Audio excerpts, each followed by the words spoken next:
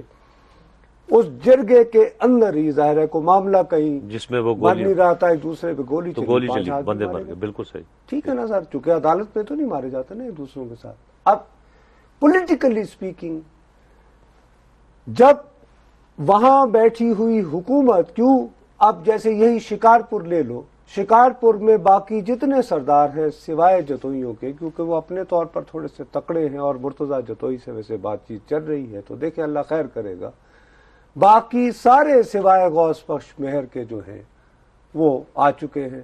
مسلم ہے تو مسلم لیگ میں تو ادھر یہ ہے کہ اچھا وڈیرا ہے تو وہ تو فنکشن لیگ میں چلیں گے، وہ بھی تو مسلم لیگ ہی ہے. اوہو میرے پیارے، میں اور نقطہ نظر میں بات کہہ رہا ہوں کہ سندھ میں آج کل وڈیرا شاہی سرداری بچانی ہے تو آصف زرداری کے پاس جا، قائم علی شاہ کے پاس جا. اب تم دیکھو نا کیسے دوں دوں کر کے سرگری جماعت مخدوم آخر بٹھائیاں بٹ گئی. سمجھ گئے ہو نا بات ہو گئی تو پتہ ہے کہ طاقت آج کل کہاں ہے. ٹھیک آ گئی سمجھ. یہ ہو گیا اس کا سیاسی پہلو. اب اس سے زیادہ جو شرمناک پہلو ہے جس پہ میں اور تم بھی بہت، اور آپ تو خیر ماشاءاللہ اس وقت شاعری کی انتہاؤں پر تھے، عدالت ہو، ریاست ہوگی ماں کے جیسی، ہر 5 منٹ بعد جو ہے وہ سو موٹرز وہ لیتے رہے ہمارے افتخار چودھری صاحب، عظیم الشان رہنما بھائی. تو یہ آپ کے رحمت حسین جعفری کا 2005 سے فیصلہ ہے. کیا آپ اگر عدالتی عمل کو آپ نے اتنا فاسٹ ٹریک پہ کیا نہیں کیا، ابھی یہ جو غوث بخش مہر، اب سپریم کورٹ نے نوٹس لے لیا، ہو گیا جی. ایس ایچ او نے کیا حرکت فرمائی ہے؟ ایس ایچ او نے حرکت کی یہاں پہ ہم لوگ جب پنجاب وغیرہ میں، کراچی میں، لاہور میں، یہاں پہ جب کسی پہ چارج کیا جاتا ہے نا تو اس کو کہتے ہیں دفعہ، یعنی کہ دفعہ تھی ابھی تھی 102 305. کراچی سے کال ہے، تو کراچی سے کال ہے. جی السلام علیکم جناب، میرا نام عدنان ہے جی، میں کراچی سے بول رہا ہوں. جی عدنان صاحب. جی نصرت صاحب جو ابھی بات کر رہے تھے یہ کاروکاری والے معاملے میں ایک تھوڑا سا کمنٹ یہ کرنا چاہوں گا کہ یہ ذمہ دار صحافی ہیں اور میں ان کی بات سے بالکل، کیونکہ انہوں نے ریسرچ کر کے بات کی ہوگی تو اصل انہوں نے واقعہ بتایا. تو میرے خیال میں ایک چیز اس میں جو ذکر نہیں ہوا میرے خیال میں ہونا چاہیے، وہ یہ کہ جو رپورٹر صاحب تھے جنہوں نے یہ غلط رپورٹنگ کی، he should also be